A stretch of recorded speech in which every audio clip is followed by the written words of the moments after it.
All right, welcome back to the Mike and George show, and we are here to recap a load. What a week one that was, George. I mean, as far as the NFL is concerned, welcome back, NFL. There was a little bit of college stuff too that we'll recap later, but what a start to the season. Not for my team, obviously, but we can't not lead with that Ravens Bills game. I know it was 2 days ago now, but that nightcap on Sunday Night Football was absolutely tremendous. I think we touched on this in our earlier episodes. We believe that these two guys, Josh Allen and Lamar Jackson, are maybe the two best guys in the league outside of Mahomes. Pure talent wise, maybe 1 and 2. Maybe 1 and 2, even with Mahomes, because pure talent. I texted my buddy this the other day. I was like, we are watching two gods play football, two aliens play football. Just an absolute duel. It was just an absolute duel. And I don't think it's hyperbolic for me to say that was maybe one of the best regular season games, certainly in recent memory. I know people were comparing it to the Rams-Chiefs game back in that Monday Night Football game where it was like 51 to something. Yeah, but this one was this was just electric. I mean, this was absolutely everything you wanted to see in a football game. So I feel like we'd be remiss not to lead with this. This game had everything. I'm still shocked that Baltimore lost the game. I want to hear your take first because I know you're super behind the Ravens. I'm super behind the Bills because I think that schedule favors them a little bit. But in Orchard Park, it's so tough. We talked about this to pick against either home quarterback, but it just felt like Baltimore was the better team for 3.5 hours, and then they lost inexplicably. Yeah. What did you make of that game? That's exactly what I said when I saw the ending. It felt like the Ravens were the better team all night. 100%. Lamar was dynamic. He was electric. He was everything you need him to be. Obviously, Zay Flowers was making plays. Derrick Henry had like 15 yards of carry at one point. So it honestly, credit to the Bills because they just kind of stuck around until they forced that fumble, and then all of a sudden it's a brand new game. But I mean, the Ravens were dominant. I thought that they played incredibly well. Their secondary maybe left a little bit to be desired. I thought that Jair Alexander didn't have his best game. No. Nate Wiggins was a little on and off, maybe a couple penalties. He's a physical corner. That's how he's going to play. But yeah, I mean, we should talk about winners first though. Credit to the Bills. Keon Coleman with kind of a little breakout game almost. He was going crazy late in that fourth quarter. It's as much as the Ravens kind of lost this game, you got to credit the Bills for winning this game because they just stuck around, and they made a couple clutch kicks, and they credit to them. So, I mean, it was so fun to watch. It was game of the year, obviously, already. I mean, who knows what's going to top that? I couldn't see anything topping that, but yeah, I mean, like you said, two gods playing quarterback, and it was just electric. It was unbelievable. It's going to be very hard for me to find a game that'll top that, considering I think we both believe these are the two best teams in football. So it wasn't like it was, an electric Thursday night game between two average squads. We've seen those games before, which are great games, but they're not of this level of stakes. Like I talked about this after the game. Like this might affect the Ravens seeding. If there's some tiebreakers involved, they may have to play this team again in Buffalo later on in the year instead of getting them at home in the M&T Bank. So huge implications, and it was a fantastic game. And yeah, you mentioned Buffalo just sticking around. They almost had to be perfect in that last 8 minutes. They get the ball down 15. It was 40-25, and Baltimore could not be stopped. It looked like, Josh Allen may play a fantastic game, and they're still going to lose because Derrick Henry's that special. Lamar Jackson is that special. Zay Flowers was incredible. And it just felt like the Ravens defense, looked better than the Bills for a majority of the game. The Bills physically couldn't stop them. Their safeties looked very exposed, very small, very slow. Not that there's not many weaknesses with either one of these teams, but I felt like the takeaway from that game was like, okay, what's Buffalo doing back then in secondary wise? Can they stop this Ravens run game? It just didn't look like they could at all. It looked like Derrick Henry was going to get whatever he wanted, whenever he wanted. And then boom, the fumble happens. Derrick Henry inexplicably fumbles and Buffalo has life just like that. I mean, they obviously scored on the lengthy drive to get it within 8 on the Keon Coleman tip that you mentioned. He caught it on the deflection on 4th and 2. If that just falls harmlessly to the ground, Baltimore wins the game. But Buffalo catches it for a touchdown. Then if Derrick Henry doesn't fumble the ball, Baltimore wins the game. But he fumbles it, Buffalo recovers, scores in a minute. And then Harbaugh, I was shocked he punted it back to Josh Allen. I mean, I've seen the Dolphins do this a million times. If you give the ball to Josh Allen with 2 minutes to go and you're winning, you won't be winning. He's gonna walk them down into field goal range in 20 seconds. And that's exactly what he did. Matter of fact, Buffalo just ran the clock out the last minute because they already got into field goal range with like a minute to spare. So he walked them down there easily with the insane ball to Josh Palmer on the sideline. And then they added insurance with the Keon Coleman 30-yard catch down to the 5. So I was shocked that John Harbaugh kicked it back to him. I know it was 4th and 2, 4th and 3 at like the 35-yard line. So obviously if you don't get it, you lose anyways. But I would rather go down with Lamar Jackson making a play on 4th and 3 or Derrick Henry, vice versa, than punt the ball to Josh Allen down by just 2. He knows what he needs to get with 2 minutes to go, down 2. It's just, to me, it was very strange that he did that. Ravens fans are obviously not happy with the way they were very conservative, up by 2. Bills fans I've talked to said they were actually very glad that they missed the 2-point try, because remember, 40-38. Had they tied that game at 40, Lamar gets the ball with 2.5 minutes left in the tie game. He's going to go down there and kick a field goal, win the game. But because Baltimore's up 2, they play it very conservative. They run the ball twice. It's 3rd and long. They almost just, punt the ball back willingly and say, hey, we trust our defense. That's fine unless you're going against a guy like Josh Allen. Then it's not fine. Exactly. So, like you mentioned, I just think that this was going to be a tough game to top. It's just inexplicable that Baltimore lost the game, because I truly believe, like you were mentioning, that this may be the best roster in football. They literally don't really have any weaknesses. You mentioned Jair. The corners had a rough game, but I think they'll be fine. I think that's mostly just you're going against Josh Allen, and he's going to expose some of that stuff. I think they're really, really talented, like everywhere. I don't see how you stop this team, really. I don't see how they only punted once, and it was late in the game, or maybe twice. I think it was once or twice, yeah. Yeah, and then obviously the fumble. That's the only reason why Baltimore got stopped, was they fumbled the ball. Buffalo was never going to win that game unless Baltimore gave it away. And credit to Buffalo for hanging around, and they made the plays when they needed to. And Josh Allen played a flawless football game, but it just felt like Ravens were a better team, and they let one slip away. But overall, just a heck of a football game. Definitely. I mean, to me, it just kind of seems like it was coaching at the end of the day. These are two teams that I think the Ravens are more talented on paper. I mean, their O-line's great, defense great. Bills obviously great O-line, great defense as well. But their defense, I think, is maybe a little older, maybe not as many playmakers. Right. But they were able to stay right in that game. And then the last 12 minutes, the Ravens didn't get a single first down. And that kind of tells you the whole story right there. They in a way, a little kind of handcuffed Lamar. The Derrick Henry fumble, that's bad luck. Sometimes that's just going to happen. But like the coaching for the Ravens, and really kind of over the last couple of years, I love Harbaugh obviously, but their situational coaching has really kind of been a question mark for a long time, and it's reflected in kind of their playoff failures. And then you saw it twice this game. You saw it at the end of the first half and end of the second half. There's 8 seconds left. They're at like the 50 at the +5 yard line, I think it was. And they're able to get a 30-yard completion, get out of bounds, and get the field goal. Yeah. And then there you go. You lose by 1 point. Right. So, yeah, it's just things like that can happen. Obviously, it's week 1. But you got a tough test week 1. You're going into Buffalo. So those things kind of have to be buttoned up. I thought, like you said, both quarterbacks played incredibly well. Defenses kind of left a little bit out there. But, it's week 1, like we said. But, yeah, to me, it just comes down to coaching for the Ravens. And Harbaugh said at the end, after the game, he said, we know what we need to do. But, I mean, you've seen the graphic on Twitter of just the blown losses after blown losses and these clutch moments for the Ravens. And so the question is, when's it going to end, right? Because to me, I keep hearing this is our year for the Ravens. This is our year. And the AFC's loaded. Obviously, we're not going to question that. But they run through the AFC North like they kind of always seem to do. They've got the MVP at quarterback or the second place vote getter. Sure. And then they get to the playoffs and something feels off. Or they get in these big games and something feels off. And so it is tough because it's football and the ball's going to bounce a certain way and you might win, you might lose. And like you said, the tip drill for Keon Coleman, he doesn't make that play. Ravens win this game comfortably, but he did make that play. So when the guys make the play, you can't handcuff your quarterback in the fourth quarter. And that's kind of seems like that's what they did. Like you said, that I think it was 4th and 3, 4th and 4 from their own 35, their own 40. It's tough because in the moment I kind of agreed with the punt there, but looking back, it's like you've got all 3 timeouts. And there's a good chance Josh Allen's going to just go down and score. So like the captain goes down with the ship in my eyes. You got to let Lamar take that. So yeah, looking back, I think that was probably the wrong call as well. But yeah, so to me, Ravens coaching has a lot of questions to answer. Defense has got to get better. And you kind of feel for Lamar because he played pretty much a perfect game and there wasn't much he could do. Yeah, I just, to wrap this up, I think that Baltimore, remember last year, they lost that week 1 game by a toe, Isaiah Likely, and then they lose their playoff game by a drop catch by Mark Andrews. So at some point, it is reflective. I mean, you can call it bad luck, and I mentioned this with the Bengals and their unfortunate luck in close games. But at some point, we've seen the graphic. At some point, this is what you're telling me. This is who they are, and they seem to lose these games a lot, very much by them giving it away and their own mistakes.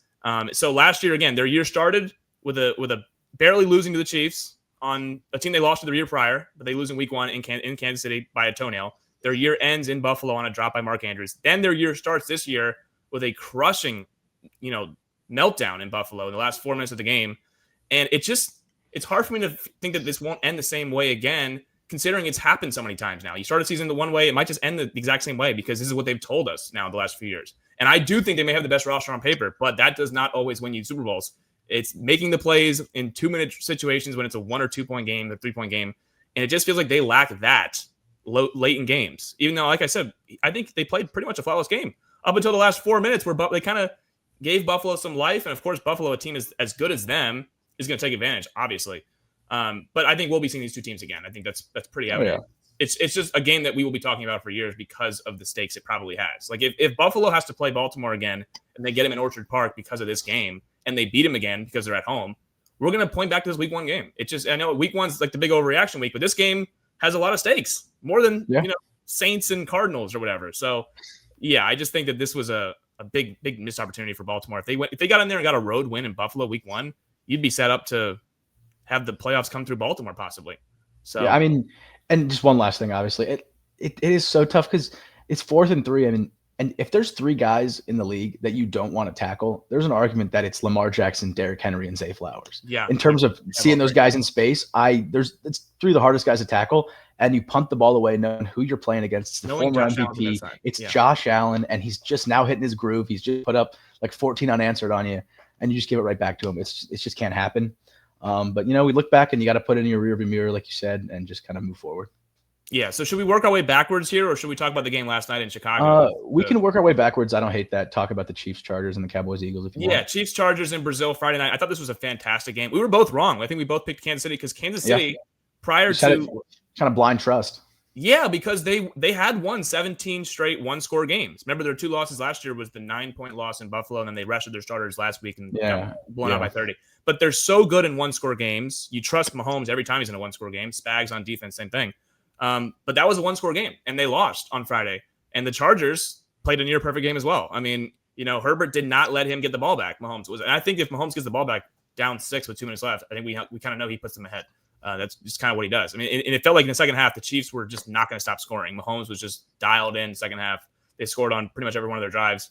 But the Chargers, give them credit. Well, it was funny. Rich Eisen on the broadcast was like, wow, the Chargers are throwing again. Because the Chargers are a run-first team. They're a ground. We know what Harbaugh's all about. Yet they let Herbert air it out. Quentin Johnson had an awesome game. Little breakout game for him, obviously, now in year 3. Keenan Allen was back. He scored a touchdown. Lad McConkey is obviously great. They got Conklin involved, the tight end, Omar Hampton. So the Chargers looked really good. What were your thoughts on? Was it more good Chargers or was it bad Chiefs? It's definitely good Chargers. I thought I thought Herbert was great. Credit to him. He's been kind of taking a little bit of slack this offseason. Everyone's talking about, Jaden Daniels coming into that top 5 spot. And Herbert's kind of in there like, hey, let's not forget, I got a lot of talent over here. Sure. Obviously he hasn't really put it together in the playoffs yet, but it's a great first step. Obviously talk about the Chiefs. You can't talk about Worthy going out on like the third play of the game. It's brutal luck there. It's just kind of unfortunate. But, I thought Mahomes was great as always. He led the team in rushing, which is kind of tells a story. They didn't really get anything going on the ground. Hollywood Brown with the early drop, and he kind of got back into the mix. So the Chiefs didn't play terrible. But really credit to the Chargers. I thought Herbert was super cerebral back there. He took his time. He hit his reads, and he was kind of on time with everything. Like you said, Quentin Johnston with a little bit of a breakout game. If Lad McConkey and Quentin Johnston are both bringing in those passes consistently, it's going to be a real struggle for anyone playing against the Chargers this year. Yeah. Even if they are a little banged up on the offensive line, that's a really good offensive team.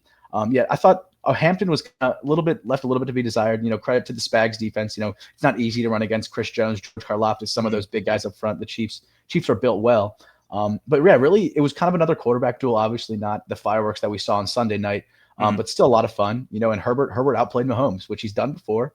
And so credit to him there. He played a great game, and the Chiefs were kind of stunned a little bit. They kind of got owned a little bit there early in the season.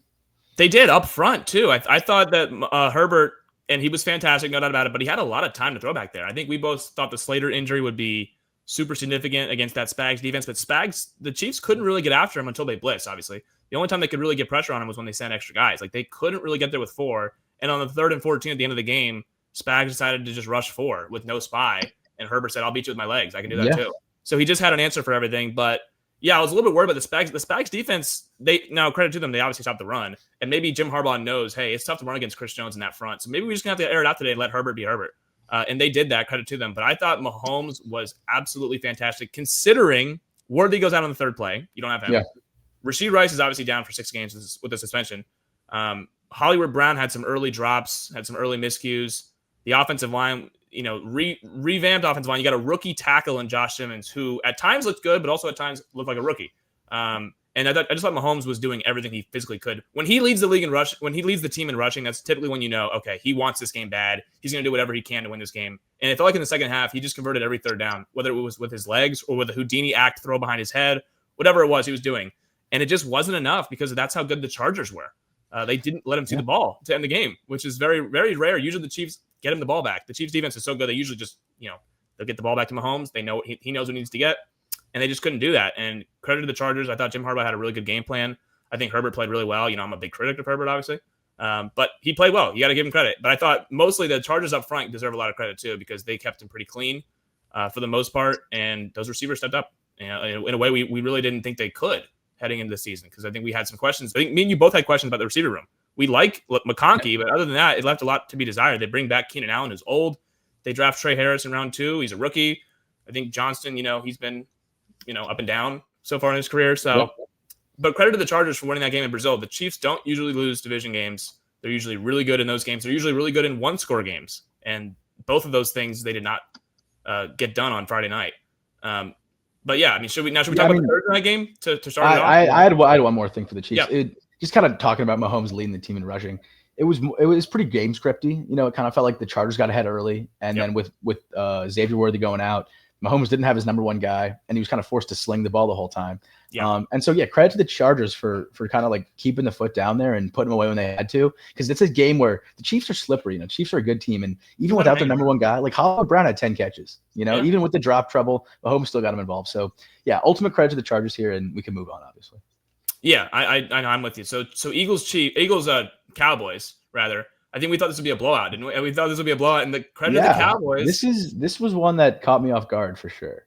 What happened was the very first play of the game, the Eagles lose their best defensive players. I don't think either of us thought that would happen. Now, when he goes out with the spitting on Dak Prescott nonsense on the very first play from scrimmage, heck, it was actually after the special teams play, he spit on us. We didn't even get one play of Jalen Carter before he just decided, I'm out. I'm going to get ejected on the very first, in our Super Bowl defense. The very first play, I'm going to spit on someone and get ejected from the game. So that really helped the Cowboys. The Cowboys' run game looked pretty good because guess what? No Jalen Carter, so you can run the ball now. So that changed the whole game plan. I think Dak mentioned after the game, it's like, we were game planning around number 98, Jalen Carter, and he misses the game, and that changes everything. So credit to the Cowboys, but what did you see from both of your division rivals on Thursday? Yeah, for one, credit to Dallas. They came out with a pretty good game plan. Dak was moving the ball a ton, and obviously, like you said, Jalen Carter it just can't happen. It's kind of always been the book on him. He's an incredibly talented player. A little bit upstairs, can struggle a little bit, when things don't go his way. But it is what it is. I hope he learns from it. But credit to the Cowboys here. I thought CD played okay. He had a couple of really big drops when it mattered most, obviously. Right, that big late deep shot that was in his hands just for like a full second, and then he dropped it. So I thought Dallas played great. Their defense was able to kind of, especially after the delay. First part of the game, we didn't really mention that yet, but the delay kind of defined the game a little bit. I have the drive chart here. I think if I remember correctly, they couldn't stop anything before the delay. Yeah, touchdown, field goal, touchdown, field goal, fumble, and then I think the delay follows by punt downs, and no one scored after the delay. Nope. So it was a chance where the Cowboys could have stolen one in Philly here, and they really had every opportunity to. I thought Jalen Hurts played great. Credit to him. He's been hearing a lot of trash about super team, and he was carried into the Super Bowl. And he didn't really air it out at all. AJ Brown was kind of bracketed. They played with the too high bubble. They didn't really let him open it up. But he was almost perfect. He was 19 to 23. I think he had 2 touchdowns on the ground. So he was great. And Philly, I don't think they played their best game. Saquon was very limited, only 3.5 yards a carry. He did get a touchdown, but that was kind of it. And they were still pretty clearly the better team in my eyes. Obviously they lose their best defensive player, so that's going to have an impact. Right. But really the biggest thing to me was credit to Dallas, because they came out ready, and they probably could have won this game. They didn't, but credit to them for sticking around. And I was honestly not pleasantly, but I was honestly surprised with how they looked.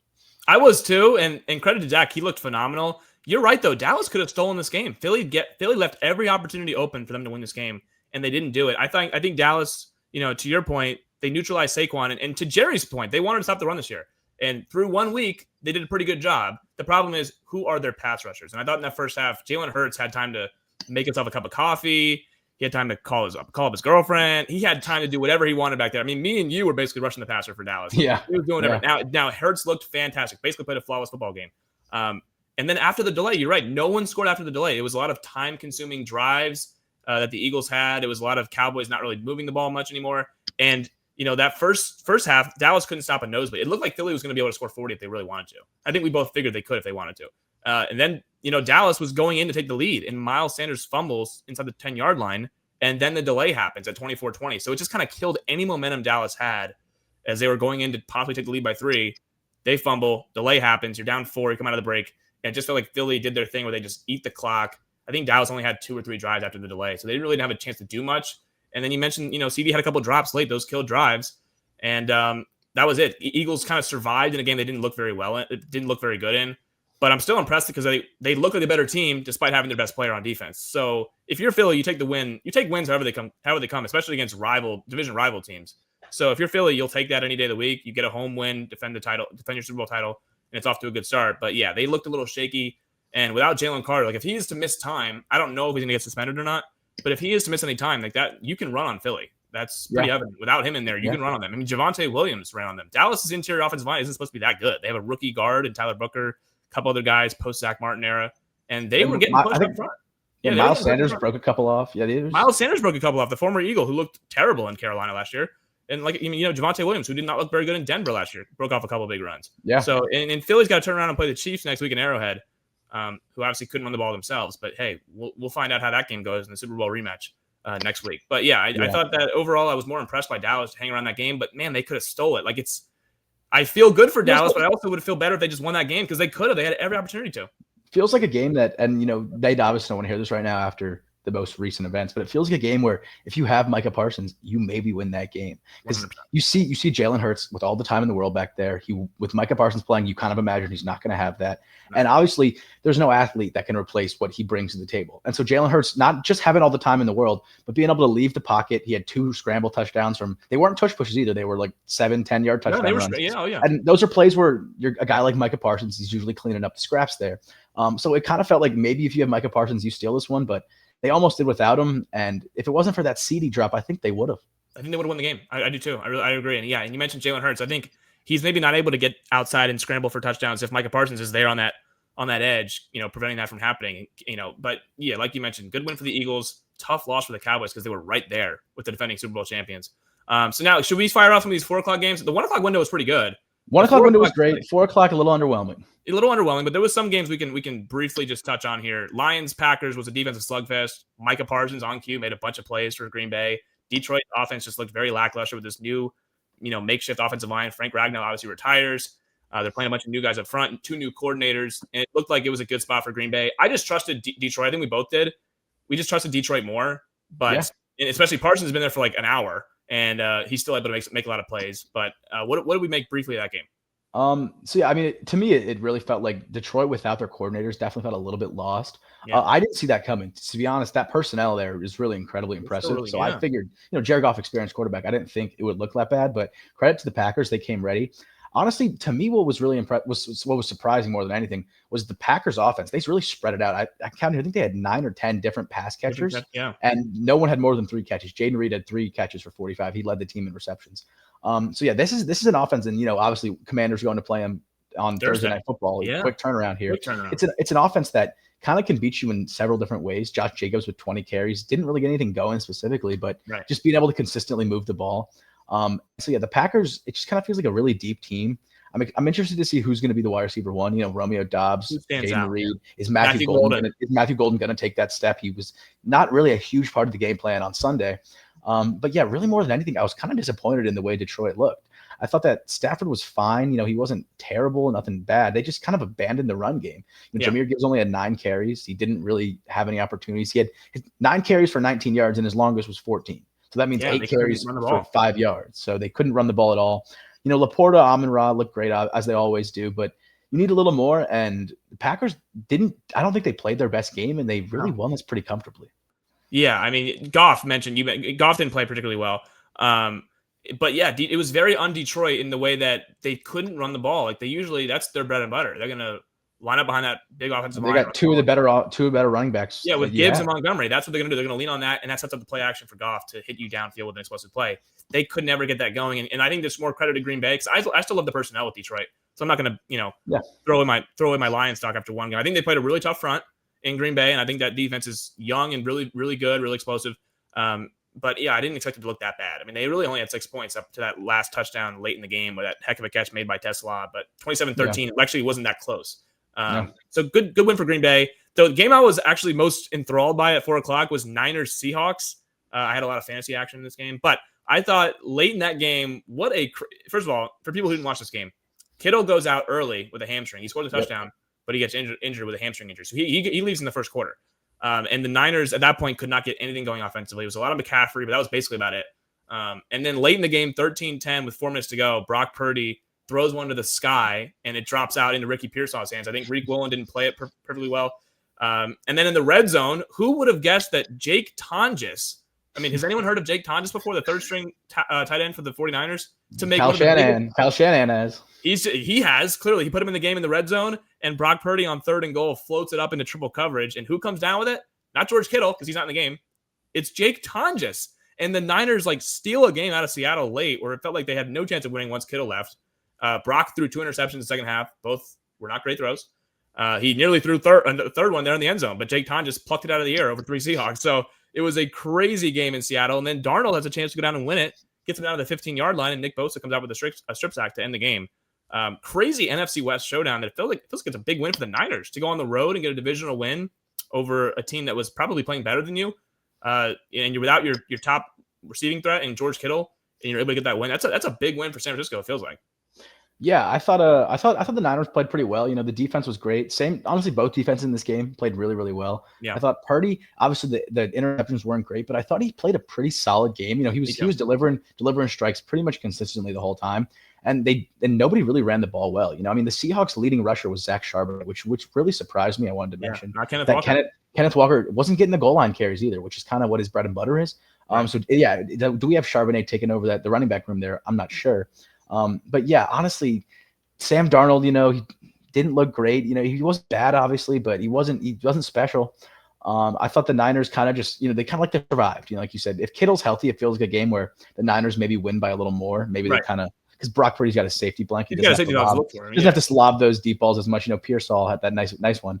And then McCaffrey, obviously 9 catches. That's going to happen every game, it feels like. But the Seahawks, it just something felt a little off. Cup was kind of non-existent. Obviously, Smith and Jigba. He had a drop. I didn't know he had a drop, but I had a drop late. Yeah, looking at the stats. Yeah, so I think that you just paid Sam Darnold, and I really like Mike McDonald. I think he's a really good defensive mind. He's gonna have the defense ready every game, as he did this game. 17 points to the Niners at home. You should win that game just about every time.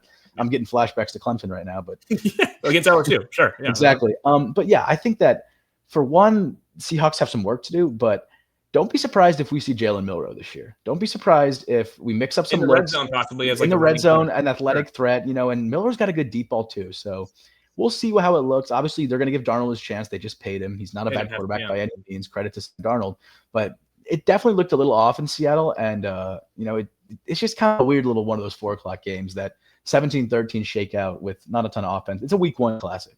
It's a classic week 1 game. I agree with you, though. I thought Brock Purdy was fantastic. Aside from the 2 interceptions, I thought he played a really clean game, which is, that's kind of self-explanatory. But without the 2 interceptions, he played it clean. Yeah. But I thought that Darnold, struggled to get anything going through the air. I think Cooper Kupp, had a couple of drops. He had a touchdown that he just wasn't able to kind of break. The speed was never Cooper Kupp's thing, anyways. But the stuff out of breaks, it just looks like maybe Cooper Kupp slowed down a little bit. Don't want to make too much of week 1, but. That is something I noticed. And I think Darnold, again, this is his first game in Seattle. The O-line was so bad last year with Geno Smith there. So you'd like to see that the offense for Seattle will get going here eventually with Smith and Jigba and the other guys, the running game. But yeah, tough week 1 game there. But the 1:00 window, we had a couple games there that we probably have to talk about. The Steelers and the Jets. Holy cow. Did anyone see 34-32 coming in that game? I couldn't believe it. I was quad boxing, trying to watch as many as I could at one time, first Sunday of the year. And all of a sudden, Steelers Jets is just a classic. Unbelievable. I couldn't believe it. I thought that Justin Fields and Aaron Rodgers both played really well. They took care of the ball. I don't think either of them had a turnover. I know there weren't any picks. I don't think there was a fumble. No. And yeah, it was honestly the story of just 2 guys kind of slinging the rock. Breece Hall played great. Felt like the Steelers defense kind of didn't look like themselves. Maybe maybe they're just getting a little old. It just kind of is what it is.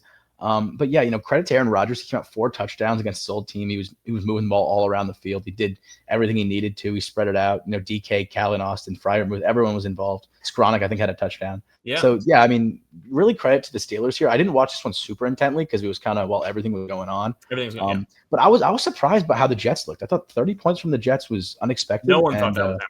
Yeah, I'd like to hear your take though, because it was quite the game. This was shocking to me. Yeah, I mean, first of all, it's 2 quarterbacks against their old teams. I thought Fields played fantastic, which I did not foresee happening at all. This is a guy who was very scared to throw over the middle of the field in his 4-year career. He was shredding over the middle of the field the entire game, throwing dimes over the middle to Garrett Wilson. Yeah, and like you mentioned, Breece Hall was fantastic. That Steelers defense did not look like they came to play. That does not look like any Steelers defense that I've seen in the last 5 years. Cam Hayward obviously had that holdout. He just recently got his incentive a day before the game started, so finally he's in the right mindset. But he did not look. He looked like a 37-year-old player. Let's be real here. The Steelers have some older corners, and Darius Slay and Jalen Ramsey are both on the plus side of 30 now. So it just maybe looked like the Steelers were maybe a little bit old, and that happens in week 1. Yeah, they got the win, and it was all because of the old guy. Evidently, it was Aaron Rodgers on the offense side of the ball. The 41-year-old looked awesome. Did anyone see 4 touchdowns from Aaron Rodgers in a totally clean game? That looked like prime Aaron Rodgers, which we haven't seen since Green Bay. Ironically, he didn't have those games with the Jets outside of like one game against Jacksonville. He was feeling himself. He was awesome. He still can't move in the pocket. He's very immobile still. But I like that Arthur Smith got him on the run, got him rolled out. They did a lot of play action bootlegs. Changed the launch angle, moved the pocket. Down there in the red area, he got Jonnu Smith involved down there in the red zone. He got DK involved. He had 3 or 4 catches. Didn't have a lot of catches, but he had a lot of yards with the catches. I think he had 3 for 75 or whatever it was. So whenever he caught the ball, he had like a 25-yard game every time. Yeah. Calvin Austin was really good.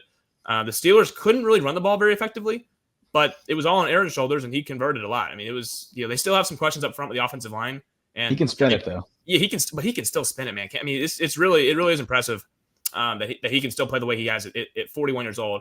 I do still have some questions about the Steelers' offensive line. Can they protect him for a full season? And will Arthur Smith keep kind of moving him around, getting Aaron Rodgers on the move? Because obviously, if he's a stationary player in the pocket, unfortunately, he can't move like he used to in the pocket. So he's kind of a stationary target. And teams a little less creative, yeah, a little less creative. So defense will just tee off on him. So I'm interested to see if defenses just blitz the Steelers more and avoid Aaron from getting outside the pocket and making plays that way. But overall, I was really impressed by the Steelers' offense. They kind of get the field goal with Boswell from 51 yards to steal that game. But I thought I came away impressed by both teams because I had no idea the Jets' offense would look that good. I mean, frankly, I learned a ton about both teams here. One of the bigger stories here that I kind of don't think is getting really a ton of traction is new Jets offensive coordinator Tanner Engstrand. He was the Lions pass game coordinator last year. And, it's super easy to look at the Lions and that kind of terrible effort and be like, hey, you lost your pass game, you lost your offensive coordinator, everybody. Right. And then you bring him in as the Jets offensive coordinator. And I'd argue Justin Fields had the best passing game he's ever had.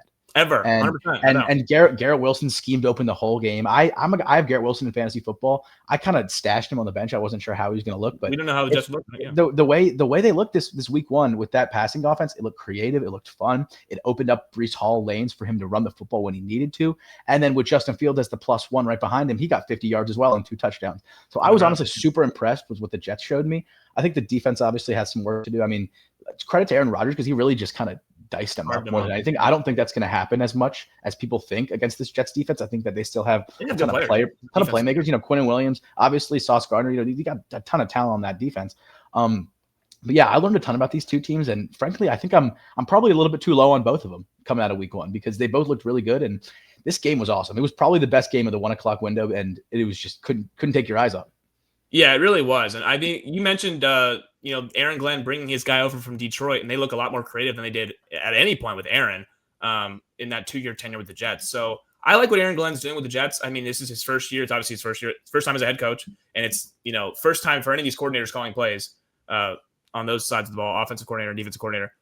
But yeah, the Jets looked really good. Will that continue for 17 games? Because remember, the Jets offensive line has some issues too. Vera Tucker's out for the whole year, Elijah Vera Tucker. But Justin Fields as a mobile runner, it really helps the offense. I mean, that +1, like you mentioned, in the running game adds a whole new threat that the Jets have not had at quarterback for the last few years. Aaron, like we mentioned, was a very stationary player for the last couple of years. So it kind of did, limit the Jets offense in a way because you knew that, Aaron couldn't move as well. With the Steelers, it's different because I think Tomlin's used to having these kind of quarterbacks anyways. I mean, this is not like anything new for him. He's had Big Ben Roethlisberger at the end of his career when Big Ben couldn't really move anymore. He had Russell Wilson, who last year really couldn't move as well as we were used to seeing Russell Wilson, and he didn't look very good for the Giants yesterday, or on Sunday either. So I think it actually worked out better for both teams. Only one game in, but right now both of them look better than they did in their previous stops.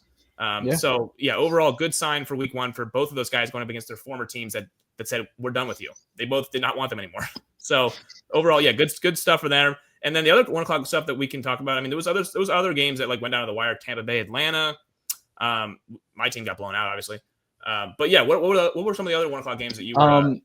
Obviously, Bucks Falcons was super fun. NFC South is kind of always a super fun. And Mecca Egbuka week 1 looking like the pro that everyone kind of feels like he's going to be. Right. I mean, Ohio State wide receiver, he was there for I think 4 or 5 years. Yeah. It was one of the more expected outcomes, but he looked great. Obviously, him and Mike Evans complemented each other great. I will say Baker. He was a little bit off schedule kind of during the game, but then you get into that 2-minute offense and Baker just lights the world on fire every time. And it's incredible. Like there's no one who runs the 2-minute offense like Baker. Like truly, I don't think there is. It's unbelievable. Like maybe like Josh Allen, Patrick Mahomes in terms of just obviously, but like he really is special. But great game there. Unfortunately, Younghoe Koo missed field goal at the end there. I was just talking about this with my friends. I was saying in a 2-minute situation, who would you rather have as a quarterback? And by quarterback 4 or 5, I was like, I think I would. Baker. I think it's those top 4 that once we all know those top 4. And then Baker, I think Baker's right there with. That's totally fair. Yeah, in a 2-minute situation, he just knows what he's doing. Yeah. So credit to him. I mean, I thought this is a game that could have easily gone either way. I didn't watch a ton of it. This game and then that Cardinals Saints game, I was kind of tuned out on. Truth be told, I looked at the Saints jerseys and I was like, I'm just not going to watch that. I'm just not going to watch that. It would just be utterly disrespectful to my eyes. But it was just having a little fun, obviously. But it was a great week 1 slate. Bengals Browns. Credit to the Bengals defense. It is the Browns. But credit to them, they still played well. Browns kicker, by the way, missed an extra point and a 20-yard field goal, so he missed 2 chip shots. Wow! So that game probably should have gone the other way. I didn't watch that one. Cincinnati very fortunate to get out there with the win. Yeah.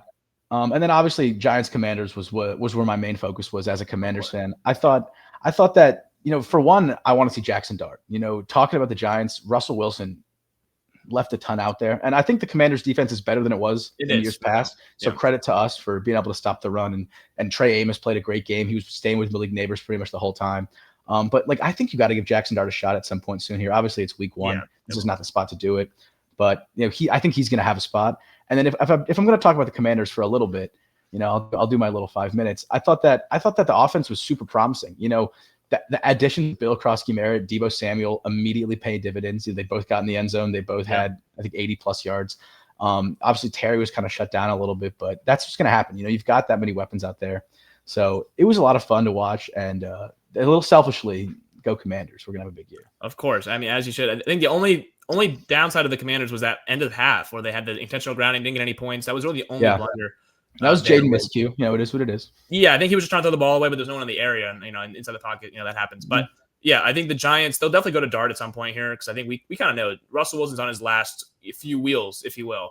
Not a great first week showing. Didn't score a touchdown, just 2 field goals. So it was a very quiet day for the Giants offensively. Didn't do anything in the red zone. But yeah, I'm not gonna lie and say I watched that game too intently as I was watching the Dolphins get absolutely humiliated. I was watching the Dolphins get humiliated by Tyler Warren owner over here. I was having a lot of fun. I had him on fantasy too. I knew he'd shred this Dolphin secondary, which is very poor. I did not think it'd be the very first drive that they targeted him 6 times and he catches 6 balls, whatever it was. But I was like, yeah, he'll probably shred our secondary. And they did just that. I'm not gonna spend too much time talking about Colts Dolphins because no one cares about the Colts Dolphins. We got crushed. There's not much for me to even say. We were not very good. Obviously. Mike McDaniel's got some questions to answer. Yeah, there's some questions. There's some seats that are getting pretty warm, no doubt about it. But you don't want to lose 33-8 to the Colts in week 1. That was pretty underwhelming. But yeah, I mean, bouncing around a couple of the 1 o'clock games, Panthers, Jaguars had a big weather delay. Jacksonville looked really good. Carolina, I know we have some stock in their offense. I'm kind of selling a little bit of it. Not because it's not a week 1 overreaction thing. It's just the Jags. It's the fact that if this offense is going to look good for Carolina, it would be against the Jags. This is one of the teams where you expected, okay, Bryce should be comfortable. The O-line's good. They should score some points. There is point to be made with the weather delay here as well. You got to saw it on Thursday. Yeah, it's not easy to come out of a weather delay, but you are right. I thought Bryce Young didn't look his best. He made a couple nice throws that kind of, Xavier Legette with a couple unfortunate miscues on the sideline. I don't know how intently you watched, but there was a few spots where he just couldn't get his feet down. Couldn't get his feet in. Couldn't get his feet in. So it's tough, but I'm not selling totally, but I agree with you there. I think 10 points against the Jags defense, that definitely leaves a bit to be desired. And it really wasn't even 10. It was 3. I mean, I don't really care about garbage time touchdowns. I mean, the Dolphins scored 8 points, but we really got blanketed. Like, we really got shut out. I mean, those last 8 points came when the game was over. It was 33-0 with 2 minutes left. So, it's whatever. Like the last Panthers touchdown came when the game was out of reach. It was 23-3. They were not going to win the game. So that's fine. But for the most part, they got boxed by a Jaguars defense that I don't think is any good.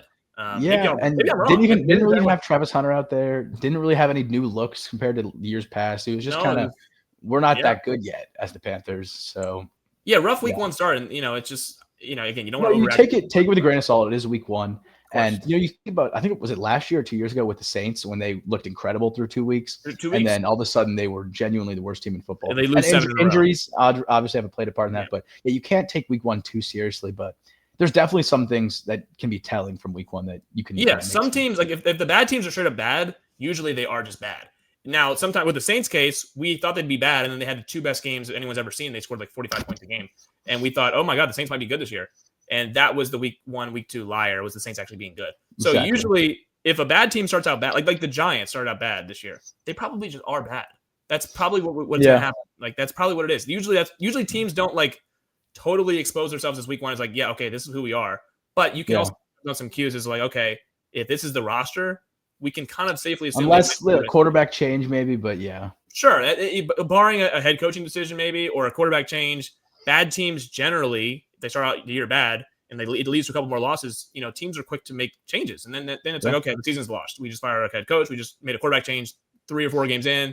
That tends to happen sometimes with bad teams. So the starts are not always the biggest thing. Like they are liars. Week 1 is the biggest liar, no doubt. But some starts are real, and if a week 1 loss turns into a couple more losses by the end of the month, you start looking around. It's like, okay, well, someone's got to pay the consequences. Unfortunately, I am curious on your take on that Patriots game. I was watching with a Patriots fan, so we were watching it pretty intently. Okay, they looked really strong to start the game, and then it kind of teetered out, and then there was that Drake May interception, or he was getting pressured. It wasn't the worst throw ever. It was just a little bit off. He looked a little shaky to me. Definitely a little shaky. It's just I just didn't expect it. I thought the Raiders are solid. I like Geno, but I was pretty disappointed in Drake May, and I think that the Patriots offense might have to take a couple steps. I'd like to hear your take there. Yeah, I picked Las Vegas. I didn't really understand. I mean, I mentioned this in our over/under thing. I thought the Patriots were getting a little bit too much hype for a team that won 4 games. You did mention that. I didn't think the roster was very good. I was like, well, I think Vrabel might get him a couple extra wins, but I didn't think they were any good. And they were 2.5-point favorites against a team that I think actually vastly improved. They get Pete Carroll, they get Geno Smith. I'm not even the biggest Geno Smith guy, but arguably, I'm getting the better quarterback in the game. I'm getting the better quarterback. We like Drake May, but Geno Smith's better as of the second. So I'm getting the better quarterback. I'm getting Ashton Genty. I'm getting a Raiders skill group that I kind of like with Brock Bowers and those other guys, Jacoby Myers, Michael Mayer. Like I kind of like the Raiders skill guys. The Patriots are much more unknown. I mean, their best receiver last year was Keyshawn Butte. They bring in Will Campbell. It's not going to be roses already for the Patriots. I didn't expect them to be that good. I did think, Raiders defense is pretty poor. I figured it'd be like a 27-24 kind of game, but I just leaned better quarterback and a Super Bowl winning head coach in Pete Carroll. But I thought the Patriots offense looked very shaky. Like there's still a lot left to be desired. And the Dolphins play them next week. So this is a Dolphins defense that looked absolutely anemic, let the Colts score on all 7 of their drives. And the Patriots offense looked very shaky themselves. So a get-right game for both sides. It's a get-right game for both sides. If New England looks poor again against the Dolphins defense, then it's time to hit the panic button because they're not facing like the Raiders defense and then Miami's defense. If you're gonna get right in year 2 for Drake May, it'd be these 2 teams. And as far as Miami goes, you face Daniel Jones week 1. Now you get to face a year 2 quarterback behind still a shaky offensive line with shaky weapons. This is the time to get after the quarterback, make him look like a rookie, so to speak, because he didn't play all those games in his first year. So he's still kind of on his first 16 game slate, whatever. But yeah, that overall, I wasn't surprised because I picked Las Vegas, but I also didn't think the Patriots. I just kind of saw the Patriots playbook really shrink, and they didn't really take a ton of deep field shots. Right. On top of that, the Patriots defense, their secondary, they brought a lot of new guys in. Christian Gonzalez was hurt. He felt like a spot where Jacoby Myers kind of just did whatever he wanted. He seemed like every time Geno looked for him, he had 5 yards of separation between the nearest guy. So yeah, the only thing here, like Patriots definitely got some work to do. But truly, I think the biggest thing I learned from that was the AFC West is going to be great this year. Really good. That's going to be the only loser. Chiefs. I was going to say Chiefs are in last place right now. They're the only team that's lost. So yeah, the AFC West is going to be fun. the Broncos, we didn't really touch on that. They looked a little weird against the Titans. I thought that Bo Nix and Sean Payton both didn't play / coach / call their best game. No. But they didn't really need to, rookie quarterback, and they still gave him a chance to get back into it. Yeah. I think so Denver had 8 a win. sacks. I believe they had 8 sacks. Yeah. So that Denver defense is incredible. And the Titans offense was leaving a lot out there. Cam Ward was kind of left alone. It felt like at times. Yeah. A lot of drops. Bad scheme, a lot of drops, a couple screens. Really had a lot of it just kind of felt funky, but yeah, the AFC West is going to be a lot of fun to watch, and the Chiefs might have an uphill battle this year because we mentioned this. They're only getting more hurt, and I think Xavier Worley's probably got a dislocated shoulder. So he'll probably miss a few. 100%. I think we mentioned this in our over-unders. This division is going to be one to watch. I mean, up there with the NFC North and the AFC North, and this division right here for sure, the AFC West, with 4, coaches who have won either a Super Bowl or a national title. So this division is legit. The Chiefs aren't going to be able to walk through another division championship. I still think they're the favorites, but they are a game behind. But yeah, no, a good start for the AFC West division. Everyone winning. You can finish on. No. Yeah, everyone winning besides the Chiefs. It's a good start because you had to have someone lose in week 1 because the Chargers and Chiefs play each other, and they got everyone who possibly could have won. So yeah, I was just saying. Speaking of the NFC North, we got one last awesome game Monday night that we can get into here. 27-24, Minnesota gets it done. JJ McCarthy looks really shaky for about 3 quarters, and then plays one of the better fourth quarters that we've seen a rookie play play ever. Sure. Yeah, that was insane to me. He looked very, very shaky the first 3 quarters. I thought, okay, Minnesota. I wasn't going to sound the alarms, but I was texting a couple of people. I was like, one drive in, I'm like, Caleb Williams looks like the guy, and JJ looks like 100%. One drive in Chicago. I was like, I got my Super Bowl tickets ready to bet on this. On the Bears. The Bears look back, baby. First drive for Ben Johnson, ho-hum, they went down and scored. And then the first 3 quarters, McCarthy threw more touchdowns to the other team than he did his own team. And I was texting people, I was like, so do they want Darnold back now? Or what? That was a little bit half kidding. But then the fourth quarter happened, and JJ McCarthy puts together 3 straight touchdowns. It was 17-6 heading into the fourth quarter, and they go touchdown, touchdown, touchdown. And you look up with 2 minutes to go, it's 27-17, Minnesota. And Chicago scores a late touchdown. But what a fourth quarter by the rookie. You mentioned it. He didn't play at all last year. It was all Darnold. He sat his entire rookie year. He was injured. But nonetheless, this is basically his rookie year. He's basically a redshirt freshman, if you want to use college terms. So he came in there.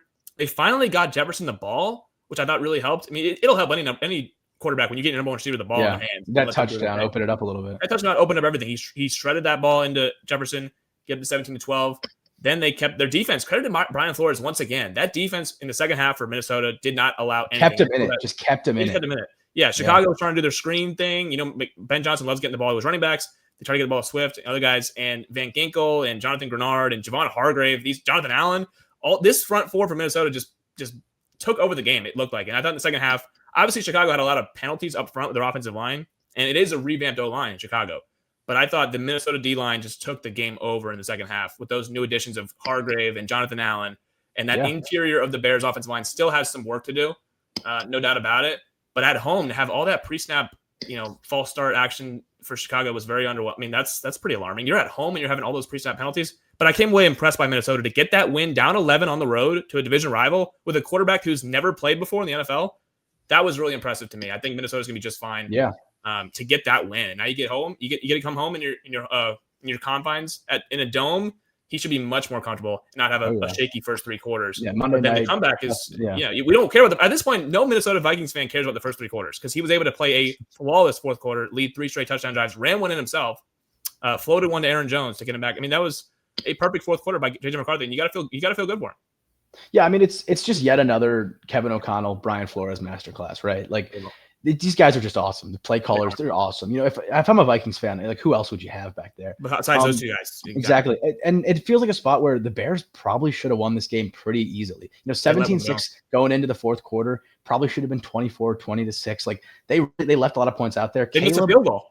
They missed a field goal, and Caleb doesn't look like he's got the keys yet. We talked about it last week, will Ben Johnson let Caleb kind of uncork the offense and give him the keys to the offense and really call all the plays.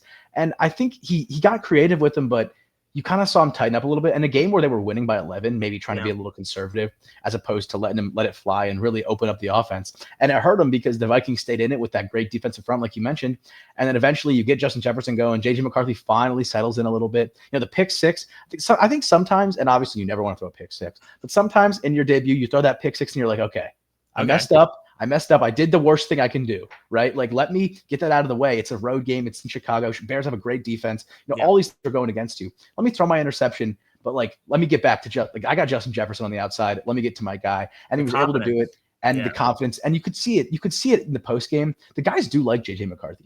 I saw him in college, and he kind of has that little swagger about him. Kind of seems like a little bit of an a-hole, a little moxie, right? But credit to him, the guys like him, and he delivered the balls when he needed to. Obviously, if you're the Vikings, you want to get going a little earlier. But for a debut game on the road, Monday Night Football, divisional opponent, great defense, great head coach. Like, you got everything going against you, and they still get it done. This is just ultimate Kevin O'Connell masterclass, and credit to the Vikings because even with the new quarterback, they were able to get it done. And Jordan Mason also looked great. So he looked really good. Yeah. Last point. I mean, I love Caleb, and he missed some throws for sure. But I did think, to your point, it was a little bit vanilla for week one. It was a lot of run, pass for Chicago. A lot of short stuff. Yeah, it was a lot of first down run to Swift, second down run to Swift, and then maybe check down to Swift. Maybe check down Swift, and then maybe we'll pop a screen to get them. Obviously we know Brian Flores loves to blitz, so there's nothing wrong with calling a screen to combat that. But it just felt like a lot of safe stuff. And of course, you want to see Caleb hitting the check down, and he did, and he didn't take a lot of sacks like he did last year. You get the ball out quick, the ball's popping, and that's better for the Bears offense for sure. But it felt like a lot of stuff was condensed, and it wasn't as here's the whole playbook. Here's what we're gonna have, because we saw Ben Johnson. He'll let things slide, but I thought that you saw that first drive throw from Caleb moving to his right, hits, I think it was Romo Dunze right in the hands. It was a great throw, and it just felt like that was kind of the only example of that. Yeah. I mean, Zacchaeus had a couple targets. Odunze had a couple targets, but the tight ends never got involved. Yeah, and if you're gonna run that kind of short offense, you need to get your tight ends going. I really like Colston Loveland. I really like Cole Kmet, but it kind of felt like they only had 6 targets combined. They only had 3 catches combined. Yeah. So Caleb was not really looking towards him, and Caleb's never been a guy who's really huge tight end friendly. If he's gonna take the little easy yards, he's gonna probably do it himself with his feet. But you got to be able to hit your easy ones, and Ben Johnson's going to scheme him into the offense. You're underneath stuff. You're under. It's going to be there, and so it kind of felt like Caleb maybe like we saw last year, felt some pressure that probably wasn't there yet, and kind of rolled out when he didn't need to. Sure. And like I said again, it's week 1, and you're going to get better. But in a game where you're winning, you have to be able to move that football and run the ball to the point of actually getting it into the red zone, and you got to make your field goals, obviously. So the Bears definitely let one slip here, and like I said, credit to the Vikings because they played awesome. Credit to the Vikings for sure. Yeah, Bears, they need to win that game, up 11 at home, heading into the fourth quarter. You got to win that game. There wasn't a lot of college football action last week. We can preview this week's action, but there was the one thing that did happen last week was the Florida Gators losing to USF at home at the Swamp. Yeah. That was the major upset. Everything else kind of went according to plan. I caught the ending of that game. I don't know if you saw any of USF Florida. But what do we have? I mean, the Gators. What's happening with Billy Napier's team? That's supposed to be like a top 10 team here.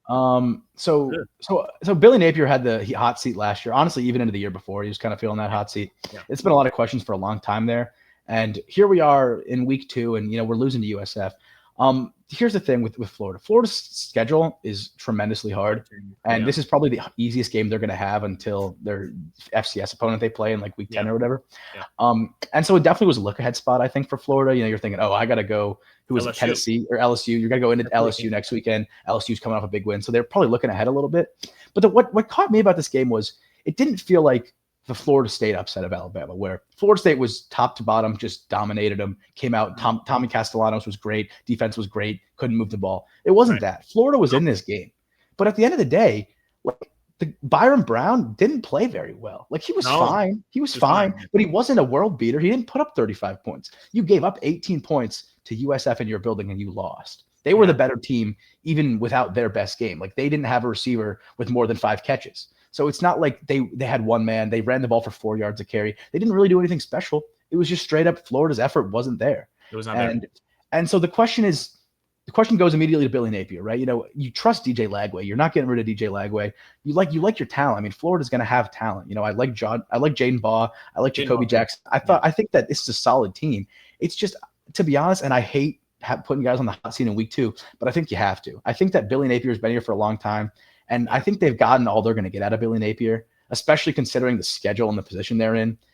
Losing to USF heading into this schedule, and maybe it's the place where we saw Notre Dame lose to UNI last year. Sure, 100%. And so maybe it's a spot like that where they turn it around and they figure it out. But I've just seen so many times with Billy Napier, and obviously Notre Dame's schedule isn't anything compared to what Florida's schedule is. No. So Florida's going to have 3 or 4 more losses if I had to guess. Yes. So yeah, I hate to say Billy Napier's on the hot seat, but I think he kind of has to be. And I don't know if you caught the last drive of this game, but Florida, they pinned him at the 5-yard line, I believe, or at the 10-yard line. So USF had to go 90 yards. Not really. They could have gotten field goal range, but they basically went 90 yards because they took a knee at the 1 yard 87 line. yards, yeah. 87 Yeah, they yards. went 87 yards, and they kicked the field goal at the 1 yard line. So they basically went the length of the field. And the way they did it was a Florida player spit. Not to go back to Jalen Carter with the Cowboys-Eagles, but he spit on a USF player, which kept the drive going for USF. So it was a pass interference followed by unnecessary roughness. So it's 30 free yards. That's 30 free yards. And then they popped the screen to the running back who kind of just, for 30 more. 30 more yards. And then, boom, you're done at that point. And now you got to start calling timeouts. And Sunbelt Billy Napier is not looking as good anymore. But you can't have players spit on – not at that point, 16, 15. You obviously can't spit on anybody. Yeah, I mean, that's it's just – It felt like, you know what it felt like? It felt like the shoe incident. Remember Florida and LSU, not to go back to this game again because they're playing this Saturday. But Florida LSU, when it was a monsoon, and we remember – Wilson threw the shoe. Marco Wilson threw the shoe, and that got LSU into field goal range to beat Florida when Florida was, I think, top 5 in the country in that COVID year. So, and LSU was really bad that COVID year.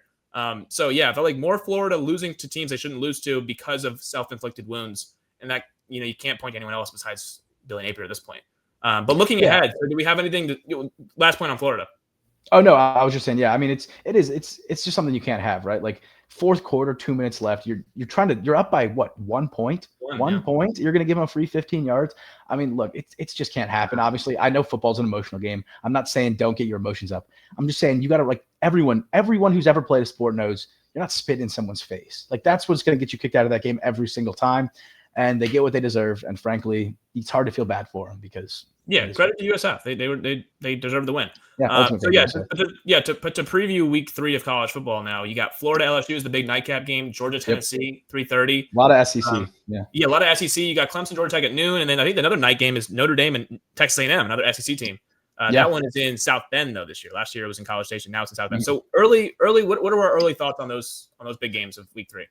Yeah, I mean, Georgia-Tennessee is going to be a lot of fun. I think that, it kind of feels like Tennessee's trending up a little bit. In Georgia they didn't look great against, I can't remember who they played last week. It was Austin P. Yeah, sorry. Apologies to Austin P. there. But credit to Tennessee. But it feels like a spot where Tennessee's trending up, Georgia's trending down. And I think this is the tightest the line's been in a long time. Georgia minus 3.5 in Tennessee. So it's a close one. I mean, obviously it's college football, so when one team's going up and one team's going down is exactly when it all just blows up in your face. But I think that if Tennessee was ever going to be in a spot to beat Georgia, it would be right here. I still have a ton of questions about Georgia. They haven't played anybody. This is kind of their first test. What's Gunnar Stockton going to give us? Is Ryan Puglisi part of the game plan? The quarterback, like you said, if you have 2 quarterbacks, you have none. So we're still kind of unsure there. It's that game's going to be a lot of fun. Obviously, A&M Notre Dame is kind of the one that I'm super excited about. I want to lock in on that one. Yeah, because I think A&M has a real chance to win this game. I think A&M is super talented. Marcel Reed is a lot of fun. I trust Mike Elko defensively. He's a really good coach. So if Notre Dame can't get the ball going, like if it's kind of the way it looked against Miami, where they don't really run the ball all that great, and Miami is able to move the ball with the pass and beat some of those really good Notre Dame defensive backs, I think this is a game that A&M could win on the road. But yeah, I mean, there's so many good ones. It's hard to just pick one to zoom in. Yeah, I like A&M. I mean, they get Concepcion from NC State. Le'Veon Moss is still back there in the backfield. I love Marcel Reed. But Notre Dame off the bye. Remember, they played Miami, and then they haven't played since. So I think Notre Dame with 2 weeks to prepare. I think Marcus Freeman does get them to 1-1. I can't see Notre Dame going 0-2. I have a hard time envisioning that, but I think A&M is absolutely live in this game. I think they're a legit squad. They can absolutely go into South Bend and win that game. Just exactly the way you mentioned him. Georgia, Tennessee. I'm going to go Georgia just because I know how it looks. Tennessee looks like they're pretty good, but they played Syracuse. Syracuse defense is terrible. And then I forget who they played last week. I believe it was some FCS team, but nonetheless, Georgia did not look good against their FCS team, Austin P. No disrespect, but I think that's exactly what they kind of need. I think they need the rat poison this week of people saying, Georgia's offense, what does it look like? It doesn't look that good. Nate Frazier, what else do they have really? I think that's exactly what they needed. And then they got to go into Rocky Top, no doubt, tough environment. I just trust Kirby Smart in this spot much more than I trust Josh Heupel. Yeah. I think Georgia will do just enough to win kind of an ugly game. Joey Aguilar's looked good for Tennessee, but like once again, this is a different defense. It's a real test finally. It's a real test now. Georgia's a real. This is not Syracuse who can't tackle. With 40 new transfers. Exactly. No disrespect to what Fran Brown's doing, but Fran Brown's team should have lost last week to UConn. They did not lead until the end of regulation. That's fair. It's Syracuse not going to be great team this year. But overall, Notre Dame has looked better through 2 weeks, but I still would lean Georgia in this spot. And then Florida LSU. What's our last wrap up thought about that game? As we always talk about. Yeah. We kind of talked about Florida already. I mean, LSU didn't look that great either against La Tech last week. I think that honestly, and I'm not here to say anyone's overrated, but I think LSU might be getting a lot more love than maybe they deserve. They won a game against Clemson where Clemson was pretty terrible, honestly. Really bad. For what the expectations were, and they won by 1 touchdown, but it was probably a little further than that. But I think that Florida is not totally dead here. They've got playmakers, and if they're in, Josh Pateless in wounded animal mode, where it's like, oh, you're coming off a loss to USF at home, you lose this game, your season's over. You lose this game, your season's over. Like, they know even though it's a tough game, even though you got to go play in Death Valley, LSU, it's the whole thing. If you lose 2 in a row after one of them being USF, your season's over, especially considering that schedule. So I don't think Florida's totally dead here. I still trust LSU more. I think that LSU playmakers are very talented. Obviously, Nuss is probably a top 3 quarterback in the country. Right. So I'm going to lean LSU for sure. But don't be shocked if you look out and Florida's keeping this one close, because they absolutely have to. And Billy Napier is coaching with his job on the line, because it pretty much is. All the reasons you mentioned is exactly why I think Florida is live in this game. They have to win this game. No question about it. I think LSU was maybe classic letdown spot. After you go on the road and beat Clemson, you're feeling really good about yourself. Mm-hmm. And then you have a close game relatively. Yeah, it's look ahead. It's kind of same look ahead. Yeah, spot. It's a classic look ahead. Just don't lose it. Just don't lose it. Just don't lose the game, which they did not lose against Louisiana Tech. But they obviously were looking ahead. Okay, we got a Death Valley night game next week against Florida. That's the big one that everyone's going to watch. And they obviously didn't play their best against Louisiana Tech. But that's obviously to be expected. But you can't lose. Like you mentioned, they can't lose the game. With Florida having lost at home in the look-ahead spot, this becomes an absolute must. They cannot drop 2 in a row, considering the schedule they have. So I do believe they're going to go into Death Valley and play some of their best football. It's that rat poison that everyone talks about. I do ultimately still trust not DJ Lagway. I ultimately trust Garrett Nussmeier, year 5 quarterback, over a guy who's making his first full season of starting, because he didn't start. Lagway did not start last year, at least to start the year. So I'm going to trust the home team. Death Valley at night, very tough to win there. I do think Florida makes it very close. I think it comes down to a field goal, maybe same thing as last week with Florida, where it just comes down to situational stuff late. But I can't physically trust Billy Napier's team at this point. I just trust the older, experienced quarterback with, I think, slightly more talent. I think LSU still has. We watched that game at Clemson. Barry and Brown, Aaron Anderson. Those receivers are good. They're really good. They'll help out, Nussmeier, even if he's in some trouble. So I think LSU will do just enough to win that game on Saturday night. Yeah. Did you want to do the 2 ACC, like Clemson, Georgia Tech, and then Miami, USF? Obviously, we can briefly touch on those. I wouldn't even mind it. Clemson, Georgia Tech is going to be very interesting. Haynes King did not play last week for Georgia Tech. Clemson, I couldn't even really. I'm going to keep it honest. That first half was embarrassing. That was really pathetic. I didn't think we'd have to even talk about Clemson Troy on this episode. Wouldn't think so. But 16-0 at the half, or whatever, 16-3, whatever it was. That can't happen if you are who you think you are, or if you claim to be. Yeah, exactly. So that was a little underwhelming. I think that we just don't have an identity yet. I think that Georgia Tech at least knows who they are.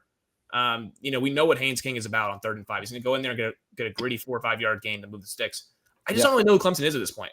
I think that now they are favored by 3.5, so that's good. That's nice. But you got to go out there. 3.5. I mean, line opened at 7.5. It line opened at 7.5. That's what I'm saying. And now it's down because public loves Georgia Tech. Everyone loves Georgia Tech. So maybe this is actually a good spot for Clemson, because considering they played so poorly against Troy. Again, possible look ahead spot, maybe, but they don't really look good. Through 2 weeks, they don't look good. So I can't even give them the look ahead spot credit, because they didn't even look good against LSU. So they have had. You should be looking in the mirror more than anything else. I'm with you on this one. So I want to actually hear your opinion on this one, because Clemson Georgia Tech is a stay away for me. I don't even know what to think of the game, because I think Clemson has more talent, obviously. Mm-hmm. I think we're better, but I think Georgia Tech has an identity. I think that at home could absolutely get them a win. I don't know who's going to win this game.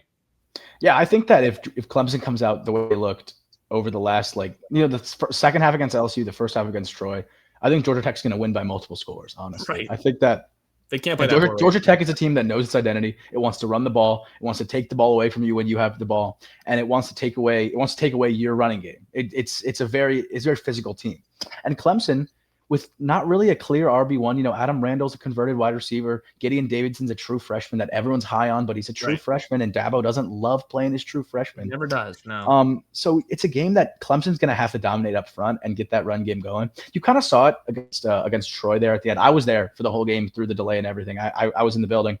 And, you kind of saw it towards the end finally once the run game got going. And it is Troy, so it's not exactly the same. But still credit to Troy. That's not a bad team. But when the run game got going, it opened up the RPOs. It opened up Bryant West go over the top, and we were able to actually move the ball throwing the ball, But we talked about it against LSU. If you can't run the ball, they know when you're passing it, and you can't disguise your passes because they're just going to be on you. So I think that if Clemson doesn't get out to a strong, at least not necessarily even a lead, but as long as you're at least tied at halftime, you could be okay. But if we're losing this game at halftime and it's like if we're in a 16-0 situation like we were last week, I don't even think it's going to be close. No. And frankly, who knows? But there's a lot of kind of off the field stuff being talked about. Dabo calling plays over Garrett Riley, which we kind of went back and forth with this last year. Obviously, like you want to trust Garrett Riley. It's 3 years with Cade, 3 years in the system. Yeah. This is your guy, obviously. But something's going to have to change here. Something's got to give. And I think I like Clemson here. Obviously, talent-wise, they're much better. But it's a noon kickoff. It's an early morning. Or early day. Like if you're not ready and you're not buttoned up, sleepwalk into this, you're gonna get you sleepwalk into this and you fumble or you throw an early pick or something. Don't be surprised when Georgia Tech beats you, because Georgia Tech is a good football team with an experienced coach, experienced quarterback, and plenty of talent. They play in Atlanta. They've got all kinds of talent. So let's not sit here and act like Georgia Tech is a bad team by any means. So Clemson has to absolutely play at least B+ football. At least. Yeah, if they sleepwalk into this game, they're gonna get punched in the mouth by the Yellow Jackets. There's no question about that. I think this is what I'm most interested to see in this game is, how they run the ball. Can they run against Georgia Tech? If they can, they're very live to win the game, obviously. And do they get run on? I think early on that LSU game, they misdirected us a little bit, but I think Tom Allen, he's working on it. But the defense, as we mentioned a million times now, they got ran on last year, and we know what Georgia Tech wants to do and how they want to play a game. They want to shorten the game, eat the clock. Their best offense or their best defense is their offense, really, because they're going to stay on the field and consume time and score points and move sticks that way. And they're very good at doing that. I mean, they're almost ranked. I think they're the second team outside the top. Yeah, 25. They should be close. They should be ranked right now. They get a road win at Colorado, which is better than what other teams have. Yeah, right. I mean, right now, let's be real. In the top 25, there's not that many teams that have better wins. USF is the best resume in the country. They have the best resume for sure through 2 weeks. No question about it. Boise State and Florida. But Georgia Tech, they go on the road and they beat Colorado. And a couple of these other teams in the back end of the rankings haven't really beat anybody or haven't played anybody yet. Yeah. So, it's early, whatever. But Georgia Tech absolutely could be a ranked team right now. So this is not like Clemson going against an unranked team that's not any good. No, this is a team that's one of the 30 best teams in the country right now. So definitely, a pick. To me, I have no idea who's going to win the game. Like Clemson's favored by 3.5, but they could absolutely get boat race in this game. I wouldn't surprise me with the way they've been playing. Not going to sound the alarms because we're only 2 weeks in, and they should be just fine. It's the first ACC game. The first ACC game is always very telling. To how a season's going to go. I mean, I remember 2 years ago we played at Duke, lost our first ACC game, and then lost our second ACC game to Florida State early season. So that kind of just doomed the whole season. So you got to win your first conference game. That'll be huge, obviously. But last game here on the CW network, Miami and USF. Are these the two best teams in the state of Florida right now? I don't think that's crazy to say. Florida State wants their respect. Coming off a 2-10 year, you got to maybe be a little cautious. Right. This is a game that I will absolutely be sprinkling some money on plus 17.5 for USF. I think that's a really disrespectful line. Crazy line. Honestly, I mean, USF has come out and they've looked great, and like I talked about it last segment, they won a game where they didn't look very good on the road in the swamp against number 13 Florida. Alex Golesh has these guys absolutely flying around the field. And so credit to USF. I think obviously Miami, it's the talent wise, Miami's ton of talent. Carson Beck, I'm really happy with the way he's looked. But I mean, Mario Cristobal, I'm just not quite sold on him yet. I mean, everyone has their takes about the coach, and football is such a random game. The ball's going to bounce a certain way. But a guy like Cristobal, we've seen repeatedly where situationally he doesn't have his best stuff, and sometimes he doesn't make the right decisions. And so I think this game is absolutely going to be closer than 17.5. I do think Miami's going to win at home. I mean, they're rolling right now. They got a ton of momentum coming off that Notre Dame win. So credit to them, but don't be shocked. Like I said, looking back in the third, fourth quarter, and we got ourselves a close game here. And USF is a team that I wouldn't want to face right now. That's all I'm saying. No, at this point, they're not creeping up on anyone's schedule.